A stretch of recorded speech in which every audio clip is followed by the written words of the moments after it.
Good morning students. तो आपकी BA first year की क्लास है जिसमें फिजिकल ज्योग्राफी में आपकी क्लाइमेटोलॉजी चल रही है।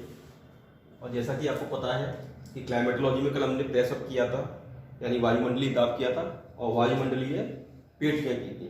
और आज हम करेंगे आपकी सनातनी हवाएं, है ना, या प्लेनेटरी विंड्स, है ना। तो देखिए प्लेनेटरी क्यों कहते हैं, तो क्योंकि ये सनातनी हवाएं हैं, है ना। देखिए हवाएं मुख्य रूप से दो प्रकार की होती हैं। एक तो होती हैं प्रचलित हवाएं या स्थायी हवाएं होती हैं, है ना। और इनको हम क्या कहते हैं, इस प्रचलित हवाएं भी कहते हैं, स्थायी हवाएं भी कहते हैं, ग्रहीय हवाएं भी कहते हैं, ग्रहीय पवनें भी कहते हैं, स्थायी हवाएं भी कहते हैं। परंतु कुछ ऐसी हवाएं होती हैं जो स्थानीय पवन कहलाती हैं।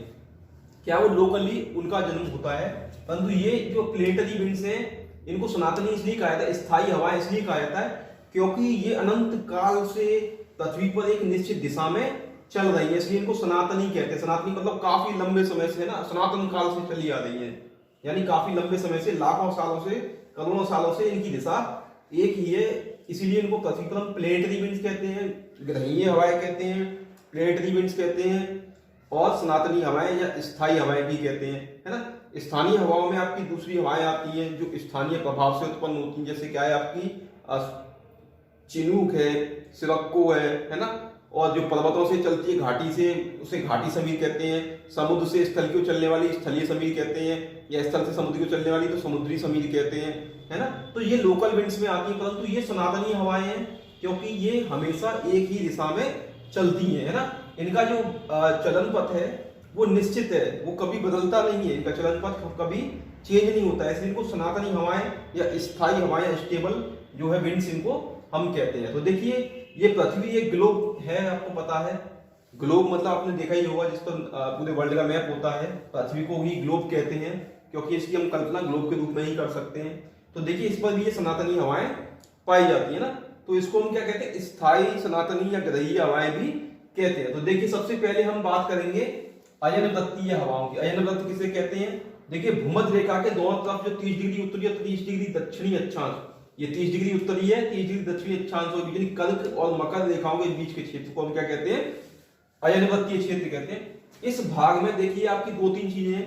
सबसे पहले तो आपको यहाँ पर आपको जो आपकी वायुदाब जो आपकी पेटियां हैं उनको भी ध्यान रखना है, प्लस आपको यहाँ पर ये वायु जो पवन है वो किस दिशा में चल रही है इसको भी ध्यान रखना है। तो अयनवृत्त में ये हवाएं चल रही हैं, इन हवाओं को नाम दिया था व्यापारिक पवन, ये इंग्लिश में कहते हैं ट्रेड विंड्स, है ना।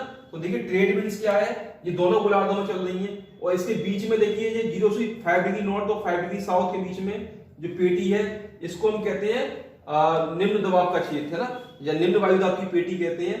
तो इस क्षेत्र में देखिए क्या पाया जाता है, इस क्षेत्र में डोलड्रम भी कहते हैं इसको, डोलड्रम, डोलड्रम भी कहते हैं इसको।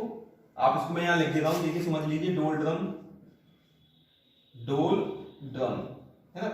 डोलड्रम का मतलब ये नहीं है कि यहाँ पे कोई ड्रम लेके बजा रहा है, तो ड्रम नहीं बज रहा है यहाँ पर। डोलड्रम का यहाँ पर मतलब है अ प्लेस ऑफ काम,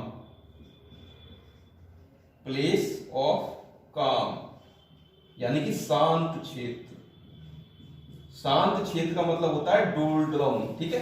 तो ये जो पेटी है 0 से 5 डिग्री नॉर्थ और 5 डिग्री बीच में लो प्रेशर वाली है, इसको हम डोलड्रम कहते हैं, यानी शांत पेटी कहते हैं। ऐसा हम इसलिए कहते हैं क्योंकि यहाँ पर क्या है, ऊपर से हवाएं आती हैं, ऊपर से हवाएं आती हैं और इस पेटी में उतरती हैं, है ना। यहाँ पर जो देखिए उत्तर पूर्व से व्यापारिक हवाएं आ रही हैं, दक्षिण पूर्व से भी व्यापारिक हवाएं आ रही हैं, है ना। और यहाँ पर आकर इनका सम्मेलन होता है, इसलिए यहाँ पर क्या है, जो हवा की दशा है वो काफी शांत रहती है। इस बीच वाली पेटी में शांत दशाएं पाई जाती हैं, डोलड्रम वाली पेटी में शांत दशाएं पाई जाती है। देखिए यहाँ पर उत्तर पूर्वी व्यापारिक हवाएं भी, दक्षिण पूर्वी व्यापारिक हवाएं जो आपके अयनवृत्त के बीच में चल रही, 30 डिग्री नॉर्थ से 30 डिग्री साउथ के बीच में चल रही है। इन हवाओं की विशेषता ये है कि जो उत्तरी गोलार्ध से जो आती है भूमध्य रेखा की तरफ, दक्षिणी गोलार्ध से आती है, तो देखिए इनमें दिशाओं में अंतर है। उत्तरी गोलार्ध में जो व्यापारिक पवनें चल रही हैं उनकी दिशा उत्तर पूर्व से दक्षिण पश्चिम में होती है, देखिए उत्तर पूर्व से दक्षिण पश्चिम में। जबकि दक्षिणी गोलार्ध से जो आती है इनकी दिशा दक्षिण पूर्व से उत्तर पश्चिम की तरफ होती है। तो दक्षिणी गोलार्ध से जो हवाएं आ रही है, उत्तरी गोलार्ध से जो हवाएं आ रही है, व्यापारिक पवनें, इनका आपस में सम्मेलन होता है, और सम्मेलन के फलस्वरूप यहाँ पे इनका आपस में संगठन होता है ना, मतलब मिलती है एक दूसरे से। तो इन्हीं को क्या कहते हैं, हम क्या कहते हैं, सम्मेलन कहते हैं इन हवाओं का, है ना। तो डोलड्रम में ही ये होता है ना। देखिए डोलड्रम में जब ये हवाएं जो है, डोलड्रम में कुछ शांत क्षेत्र पाया जाता है, आपको बता दूं मैं, ये बहुत ही शांत एरिया होता है। इस शांत एरिया में इतना शांत होता है कि यहाँ पर क्या है कि तापमान तो अधिक होता है, क्योंकि आपको मालूम है भूमध्य रेखा है, तो सूरज यहाँ पूरे वर्ष पर लंबा चमकता है, तो इसी वजह से यहाँ पर शांत क्षेत्र तो होता है। परंतु क्या होता है, यहाँ पर दिन में 2 से 3 बजे के बीच में तापमान इतना अधिक हो जाता है कि संवहन क्रिया के कारण यहाँ पर क्या होता है, बड़ी मात्रा में जो जल है वो भाप बन के ऊपर जाता है और फिर उसके बाद बादलों के रूप में वर्षा होती है। तो डेली का नियम है इस भूमध्य रेखीय पेटी में, है ना, तो इसको संवहन वर्षा भी कहते हैं। संवहन वर्षा इस पेटी में रोज डेली होती है ना। तो रोज बारिश होने से बस यहाँ पे क्या होता है, कुछ हवाएं भी चलती हैं जिनको हम विषुवत रेखीय पछुआ हवाएं कहते हैं। क्या कहते हैं, जो पश्चिम से पूर्व दिशा में चलती रहती है हवाओं को हम विषुवत रेखीय पछुआ हवाएं कहते हैं। जब इन हवाओं का, उत्तरी वाली व्यापारिक हवाओं का इन पछुआ हवाओं से यानी भूमध्य रेखीय पछुआ हवाओं से मिलन होता है और दक्षिण पूर्वी व्यापारिक हवाओं का भी इन हवाओं से मिलन होता है, तो जहां पर उत्तरी हवाओं से मिलन होता है उसे कहते हैं NITC,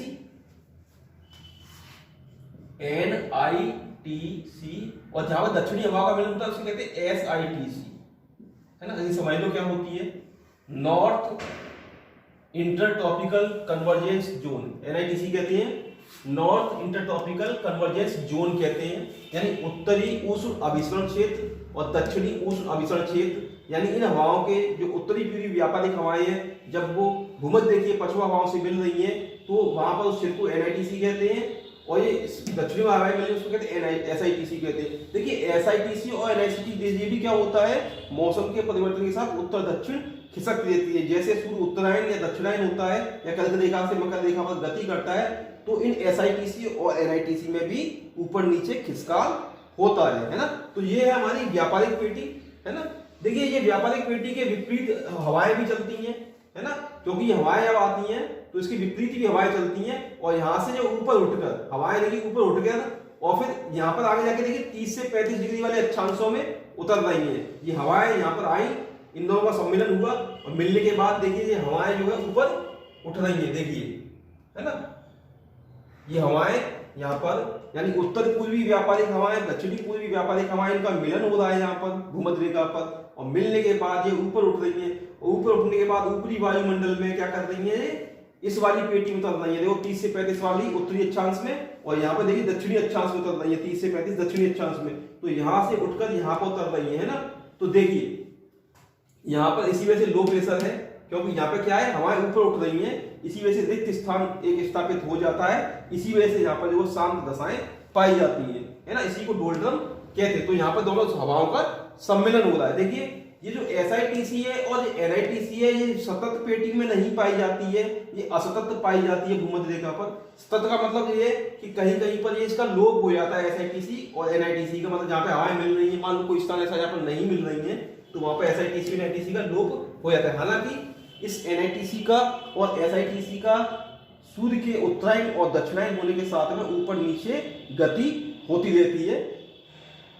और देखिए जो मैंने आपको एक चीज बताई, या भूमध्य रेखीय भाग में कुछ पवनें चलती हैं जो पश्चिम से पूर्व दिशा में चलती हैं, इन हवाओं को भूमध्य रेखीय पछुआ हवाएं कहते हैं, और ये हवाएं पश्चिम से पूर्व दिशा में चलती हैं जिनका सम्मिलन व्यापारिक हवाओं से होता है। ये भूमध्य रेखीय पछुआ हवाएं ही बाद में आगे आकर के मानसूनी हवाओं में बदल जाती है ना।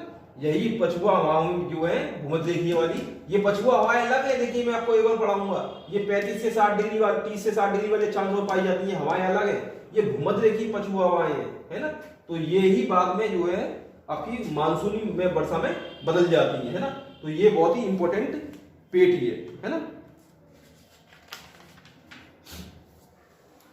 तो देखिए इसके बाद क्या है, इसमें व्यापारिक हवाओं के बाद तो यहां से हवाएं उठ रही हैं और इस पेटी में आकर के बैठे 30 से 35 डिग्री नॉर्थ वाली पेटी में, उत्तरी वाली पेटी में, और 30 से 35 डिग्री साउथ वाली पेटी में आकर के बैठ रही है। देखिए यहाँ पर क्या हो रहा है, यहाँ से हवाएं भूमध्य रेखा से उठ रही हैं और इस क्षेत्र में उतर रही हैं, यानी इस वाली बेल्ट में और इस वाली बेल्ट में, दोनों गोलार्धों में 30 से 35 डिग्री वाली बेल्ट में हवाएं ये उतर रही हैं। तो उतरने की वजह से क्या होता है, प्रति चक्रवातीय स्थितियां बन जाती हैं। प्रति चक्रवातीय स्थितियां बन जाती हैं। यहाँ पर देखिए प्रति चक्रवातीय स्थितियां क्या होती हैं, समझ लीजिए। जहां पर प्रति चक्रवात होता है तो वहां ऊपर से हवा का ऊपर से नीचे की तरफ आरोहण होता है, यानी हवा यहाँ पर नीचे उतरती है। देखिए इन पेटियों में, है ना, यहाँ पर हवाएं नीचे उतर रही हैं, इस वजह से यहाँ पर प्रति चक्रवाती दशाएं पाई जाती हैं। फलतः यहाँ पर क्या है कि जो है उच्च तापमान होने के कारण भी यहाँ पर हाई प्रेशर है। मैं कल यही समझा रहा था, तो आपको कल समझ में नहीं आ रहा होगा, परंतु आज इस वीडियो को देख के आपको ये चीजें समझ में आ जाएंगी कि यहाँ पर तो तापमान अधिक होता है 30 से 35 डिग्री वाले अक्षांशों में, फिर यहाँ पर क्यों हाई प्रेशर, जबकि यहाँ पर तापमान अधिक होने की वजह से हाई प्रेशर नहीं होना चाहिए, लो प्रेशर होना चाहिए, है ना, कम दबाव होना चाहिए, कम वायु दाब होना चाहिए। तो इसका यही कारण है, क्योंकि भूमध्य रेखा से जो हवाएं उठ रही है, देखिए ये हवाएं यहाँ पर इस वाली बेल्ट में उतर रही है, ऊपर से नीचे उतर रही है, इसी वजह से ऊपर से नीचे उतरने की वजह से यहाँ पर उतर रही है और यहाँ पर भी उतर रही है। तो इसी वजह से इन पेटियों में उतरने की वजह से ही यहाँ पर उच्च वायु दाब का क्षेत्र निर्मित हो जाता है। इसके अलावा एक विशेषता और देखिए, यहाँ पर हवाएं देखिए ये भूमध्य रेखा से उठ रही है, ये भी उतर रही है व्यापारिक हवाएं, और यहाँ से देखिए ये पछुआ हवाएं भी यहाँ से उठ रही है, वो भी यहाँ उतर रही है, इसीलिए यहाँ पर हाई प्रेशर पाया जाता है। और देखिए यहाँ पर 60 डिग्री से 65 डिग्री नॉर्थ के बीच में जो आपकी सब पोलर लो प्रेशर बेल्ट है ना, उप ध्रुवीय निम्न वायु दाब का क्षेत्र है, ये वाला 60 से 65 के बीच में, यहाँ पर लो प्रेशर पाया जाता है। यहाँ पर टेम्परेचर कम होता है तो यहाँ पे हाई प्रेशर होना चाहिए, जबकि यहाँ पर लो प्रेशर है। देखिए दोनों गोलार्धों में, देख लीजिए, समझ लीजिए। देखिए इस टॉपिक को समझना बहुत ही दुष्कर है, आपको बता दूं मैं। अगर आप मेरी वीडियो को अच्छे से समझना चाहते हैं, इसको 2 से 3 बार सुनना कम से कम, तभी आपको ये टॉपिक समझ में आएगा। देखिए क्योंकि यहाँ पर क्या है कि कुछ विपरीत प्रक्रियाएं भी हो रही हैं, जिनको समझना बहुत ही आवश्यक है। क्योंकि यहाँ पर देखिए टेम्परेचर है, देखिए तो लो प्रेशर है यहाँ पर टेम्परेचर देखे, परंतु यहाँ पर हाई प्रेशर है। इसका उल्टा कारण है, यहाँ पे हाई प्रेशर नहीं होना चाहिए, यहाँ पर लो प्रेशर होना चाहिए, परंतु यहाँ पर वास्तविकता में देखा जाए तो हाई प्रेशर है 30 से 35 डिग्री वाली बेल्टों में, दोनों गोलार्धों में, है ना। क्यों है? क्योंकि भूमध्य रेखा से जो कौन उठ रही है उस गोलार्ध में उतर रही है, ऐसे ही जो सब पोलर 60 से 65 वाली बेल्टों से हवाएं उठ करके यहाँ पर उतर रही है, तो यहाँ पर प्रति चक्रवाती दशाएं पाई जा रही है, जिसकी वजह से यहाँ पे हाई प्रेशर बेल्ट मिलता है। और देखिए 35 से 60 डिग्री नॉर्थ वाली जो दोनों गोलार्ध हैं, है ना, देखिए 35 से 60 डिग्री नॉर्थ, इनके बीच में जो हवाएं चलती हैं उनको पछुआ हवाएं भी कहते हैं। देखिए चल रही है ना ये पछुआएं, इनकी दिशा देखिए उत्तरी गोलार्ध में दक्षिण पश्चिम से उत्तर पूर्व होती है, दक्षिण पश्चिम से उत्तर पूर्व है ना दिशा, और दक्षिणी गोलार्ध में उत्तर पश्चिम से दक्षिण पूर्व की ओर होती है ना। तो दिशाओं का बहुत ध्यान रखें। यहाँ पर पछुआ हवाएं उत्तरी गोलार्ध में दक्षिण पश्चिम से उत्तर पूर्व की ओर और दक्षिणी गोलार्ध में उत्तर पश्चिम से दक्षिण पूर्व की ओर प्रवाहित होती हैं। देखिए पछुआ हवाएं व्यापारिक हवाओं से प्रबल हवाएं होती हैं, है ना। और आपको बता दूं मैं कि ये हवाएं इन हवाओं से ज्यादा प्रबल हैं और अधिक वेग से चलती हैं ना, इसलिए 40 डिग्री अक्षांशों पर इन हवाओं को गरजता चालीसा कहते हैं दक्षिणी गोलार्ध में। देखिए उत्तरी गोलार्ध में क्या है, स्थल भाग की अधिकता। ज्यादातर आप अगर वर्ल्ड का मैप उठा करके देखेंगे तो वर्ल्ड के मैप में जो उत्तरी गोलार्ध है उसमें स्थल भाग की अधिकता है और दक्षिणी गोलार्ध में ज्यादातर जलीय भाग की अधिकता है। इसलिए पछुआ हवाएं जो है वो उत्तरी गोलार्ध की अपेक्षा दक्षिणी गोलार्ध में ज्यादा प्रबल पाई जाती हैं, क्योंकि सागरीय क्षेत्र होता है। इसी वजह से वहां पर ये पूरी स्वतंत्रता के साथ विचरण करती हैं, चलती हैं, बड़ी स्पीड में चलती हैं, है ना। इसीलिए इनको दक्षिणी गोलार्ध में 40 डिग्री दक्षिणी अक्षांश पर गरजता चालीसा कहते हैं, 50 डिग्री अक्षांश पर गरजता पचासा कहते हैं, भयंकर पचासा कहते हैं, और 60 डिग्री दक्षिणी अक्षांश पर इनको कहते हैं चीकता साठा, रोरिंग 60 कहते हैं। रोरिंग 60, रोरिंग माने दहाड़ना, है ना। तो चीकता साठा इनको दक्षिणी गोलार्ध में कहते हैं 60 डिग्री अक्षांश पर, 40 डिग्री पर चीकता चालीसा, 50 डिग्री पर भयंकर पचासा, है ना। 40s 50s कहते हैं इनको, फ्यूरियस 50s कहते हैं, और 60 डिग्री अक्षांश पर दक्षिणी पर क्या कहते हैं इनको, श्रिंकलिंग 60s यानी चीकता साठा कहते हैं इनको, है ना। तो ये बहुत प्रबल हवाएं हैं दक्षिणी गोलार्ध में, मुख्यतः ज्यादा चलती है, बहुत तीव्र गति से ये हवाएं चलती हैं। इसके बाद देखिए 65 से 90 के बीच में ये चल रही हैं आपकी, ये ध्रुवीय हवाएं चल रही हैं। इनकी दिशा आपको मालूम उत्तर पूर्व से दक्षिण पश्चिम में, इनकी दिशा देखिए साइड में चल रही है ना, दक्षिण पूर्व से उत्तर पश्चिम में चल रही है हवाएं, है ना। इसकी विपरीत चल रही है दोनों गोलार्ध में। तो देखिए यहाँ पर 3 सेलों का निर्माण होता है। सेल कहते हैं बैटरी वाला सेल नहीं, मतलब हवाओं के सेल, कोशिका बन जाती है हवाओं की। देखिए यहाँ से हवाएं उड़ रही हैं, इसमें जा रही हैं, तो इस वाली जो आपकी उत्तरी गोलार्ध अयनवृत्त के बीच में बन रही, देखिए ना, 0 से 30 डिग्री नॉर्थ के बीच में जो कोशिका बन रही है इसको हम कहते हैं हेडले कोशिका। इसके बाद 30 से 60 डिग्री के बीच में बन रही है इसको हम कहते हैं फेरल कोशिका, और इसके बाद 60 से 90 के बीच में बन रही है उसको कहते हैं ध्रुवीय कोशिका। तो से वायु का त्रिविमीय संचार भी कहते हैं, है ना।